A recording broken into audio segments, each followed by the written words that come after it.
We have Bystial Dragon Link for everybody today. We also have a Subterror deck. First time I've seen, Subterror actually step on into the light and do well. And we also have a Salamangreat and some other interesting deck lists for you guys as well. Make sure you guys smash the living crap out of that subscribe button so you guys don't miss out on more awesome content. We are going to be looking at Bystial Dragon Link today. And let me tell you, seeing that this deck made top cut out of the YCS this weekend, I'm actually super excited to kind of see what more power that we will see with Dragon Link. Because after the loss of, Pepega Roller and Hauki Fibrax's deck, it needed an evolution. And these Bystial cards are definitely one of the clutches for it to get its way in back into the metagame. So we have one copy of Absolute Dragon, we have one Collapse Serpent, triple copies of Druisworm, triple copies of Magnamut, one boring copy of Saronir, we have one Chaos Dragon Lavioneer, one copy of Chaos Emperor the Dragon Pendulum, we have two Noctovisions, one Rocket Recharger, one Rocket Synchron, two Rocket Tracers, triple copies of Starleaf Safefort, and triple copies of Lubellion. Then we have one Wyvern Buster, one Boot Sector Launch, one Branded Regained, triple Chaos Space, triple Dark Row No More, your one Dragon Ravine, triple Quick Launch, triple Talents, and one Branded Beast. Down in the next trick we have one Triple Burst, one Striker Dragon, one Quad Boral with a one Nightmare Unicorn, one IP, one Hieratic Seals, one Pisty with one Romulus, one Deligerous Dragon, one Dehark, one Boral End Dragon, one Access Code Talker, your one Scarlight, one Borreload Savage, and one Baron DeFleur. Side deck here, triple Gamma with one Driver. We have one Pankratops, one Quacky Draco, triple copies of Lightning Storm, triple copies of Anti-Spell Fragrance, and triple copies of Rivalry of the Warlords here, wrapping up your Dragon Link deck. Now, in terms of how this works, you're still going to do standard Dragon Link climbing with this.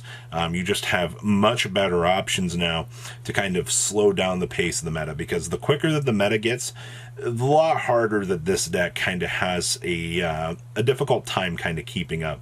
So you definitely, you take what you get with this in terms of your power-ups, but this is quite nice overall. Next up here is Subterror with Bystial. Now, full disclaimer for this, when I first saw this list, it got top 84 out of the YCS out of 1,000 people, which might not be too quite impressive for anybody here. But Subterror actually not playing the Dragoon package is so very interesting to me. And, just getting access to the Bystial package, once again, makes that much of a difference in the format. This deck now has proactive resources in order to kind of answer these opponents' big boards. And that's what you want to see with a deck like this is, it can't be control all the time. You have to have offensive measurements to do so. And these 2,500 attack monsters are going to do it relatively easily. So we have triple copies of Ash Blossom and Joy Spring. We have one Druisworm, triple copies of Magnamut, one copy of Saronir, triple copies of Effect Veiler, triple copies of Nibiru. You have two copies of Fiendus with two copies of Guru. We have one copy of Alba Loss, actually getting the chance to play the big boss monster. We have triple copies of Bystial Lubellion, one Branded Regained, triple copies of Pot of Prosperity, one Cave Clash with one Terraforming, triple copies of The Hidden City, we have one Branded Beast, triple copies of Infinite Permanence, triple copies of Rivalry of the Warlords, triple Solemn Judgment, and we have one copy of Final Battle. Down here in the extract, we have one Apo, one Access Code, one Nightmare Unicorn with one Nightmare Phoenix, one IP Masquerena with one Dehark, one copy of Heavenly Spheres, one Lingaribo, one Dragulus.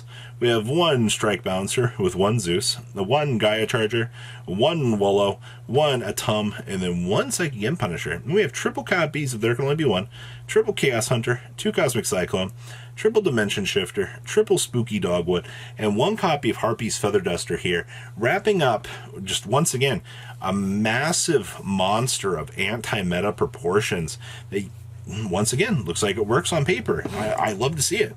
Next up is a Salamangreat deck. Much like a lot of the majority of the decks in this video, it's destined to kind of go to the wayside of bubbling. This made day 2. Now, one of the biggest things that I will say about this is Fenrir just drops right on into every deck. You need the ability to spot removal something? Okay, sure.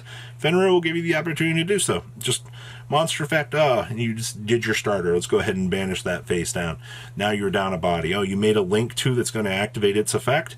Spot removal at face down. That's the the ridiculous value that this card gives you. So I will say, for the most part, yeah, Fenrir is going to be one of those hard carries for a deck like this in order to get its foot off of the ground. So we have 2 copies of Ash Blossom and Joy Spring, 2 copies of DD Crow, 2 copies of Effect Veiler. We have triple copies of Flame Buffalo.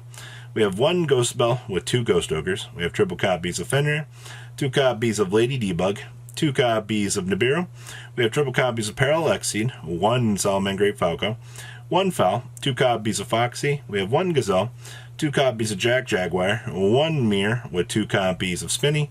We have 1 Called by the Grave, 2 Crossout Detonators with triple copies of Sign Up Mining, 2 Desires for Draw Power with triple copies of Circle. We have 1 Salamangreat Sanctuary with 2 Wills. We have 2 Imperm, 2 Rage, and 1 Roar. Down in the next deck, we have 1 Update Jammer, 1 Transcode Talker with 1 Splash Splash, triple copies of Sunlight Wolf, 2 Balinix, only 2 Balinix, that's kind of interesting. I guess it gives you access to other ththings in your extra deck. We have 1 Lingariba, 1 Heat Soul, 1 Borreload, 1 Access Code, 1 Mirage Dahlia, 1 Baguski, and 1 Bystial. Side deck here we have 2 Droll and Lockbirds, 1 Space Rock, 1 Paro, 2 copies of Droplet, 1 Feather Duster, 2 Twin Twisters, 2 Anti-Spell, 2 Dimensional Barrier, and 2 Rivalry of the Warlords here, wrapping up your solid list. Next up here, this is another bubble list, but this one is for tier. Now, some of the more interesting little tech choices you have here. You have 2 Fenrirs in the main deck instead of going for 3. I suppose that's to kind of prevent some sort of dead draws. We are playing the 1 Night Sword Serpent, which out of this weekend, we saw that this card has gained an immense amount of play. Like, you kind of needed something to basically replace Fairy Tale Snow, and it's kind of what you got here. And then, of course, we are seeing Heartbeat starting to see play down here. I mean, massive spot removal for a deck like this. Okay, no problem. Especially, you know, since Runic has been a problem or Mystic Mind has been an issue, having something like Heartbeat just able to access within your deck as a main deck option, also searchable, by the way, it's pretty good. We have 1 Zephyros the Elite, triple copies of Danger Nessie.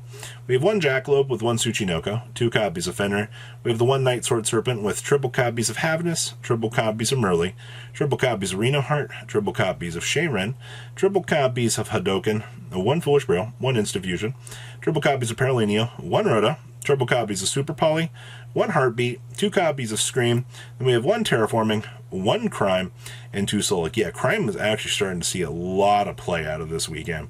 Down in the next deck, we have 1 Underworld Goddess, 1 Sprite Sprint, 1 Sprite Elf with 1 IP, 1 Dahark, 1 Curious Lad with 1 Totally Awesome, 1 Bahamut Shark, 1 Abyss Dweller, 1 Rukalos, 1 Kit Gallos, 1 Kaleido Heart, 1 Dracostabelia, 1 Mudmud, and 1 Garuda. Then we had 1 Pankratops, 1 Ladybug for Time, triple Cosmic Cyclone, 1 Feather Duster, triple Mystic Mine, triple Evenly Matched, and triple copies of Skill Drain here. Wrapping up just good old Tier Elements fun. And like I said, it is kind of nice to see just like the differences and variation here that you will see across these builds. And last but not least is Vyce's Starfrost Tier Elements. It is, once again, we've seen innovations with this deck kind of come out. It maybe not on this level, though. I will say that Vyce's Starfrost, giving you access to Baron to Floor in your deck, is actually kind of crazy. And you also see that we are doing the Foolish Burial Goods, Rainbow Bridge of Salvation to get to the Turtle for basically the free extensions that you really need. I mean, also, it's not like you're not able to rotate between, you know, your field spells with access to the Link 1 down here. So this is, once again, one of those decks where you get to the best of both worlds here. You get the Scareclaw stuff, and then, you know, the rest of the tier package. I mean, your Scareclaw package isn't even that much. So we have 1 copy of the Scareclaw Right Heart. We have triple copies of Havnus, triple copies of Merly, triple copies of Reno Heart, triple copies of Shayren, triple copies of Vysis with 1 Emerald Turtle, triple Foolish Burial Goods with triple Paralineo. We have triple copies of the Rectophobia, 2 Scareclaw Rival, triple Super Poly with 1 Instant Fusion, your 1 Terraforming, triple Grief, triple Scream, 1 Rainbow Bridge of Salvation, 1 Crime, and 2 Solic. During the next deck, you got 1 Sprint, 1 Sprite Elf, 1 Lightheart, 1 Griffin with 1 Dahark, 1 Curious, 1 Abyss Dweller with 1 Baron, 1 Rukalos, 2 Kitagalos, 1 Kaleido Heart, 1 Dracostapelia, 1 Mudmud, and 1 Garuda. Side deck here we have triple Kurikara, triple copies of Gamma, 1 copy of Ladybug, 1 Driver, triple Cosmic Cyclone, 1 Eradicator, and triple copies of Infinite Impermanence, wrapping up your chunk of deck profiles out of this block. So, what do you guys think? Please leave a comment down below, tell me what you guys think. And it was definitely an interesting YCS to watch. Patrons, thank you.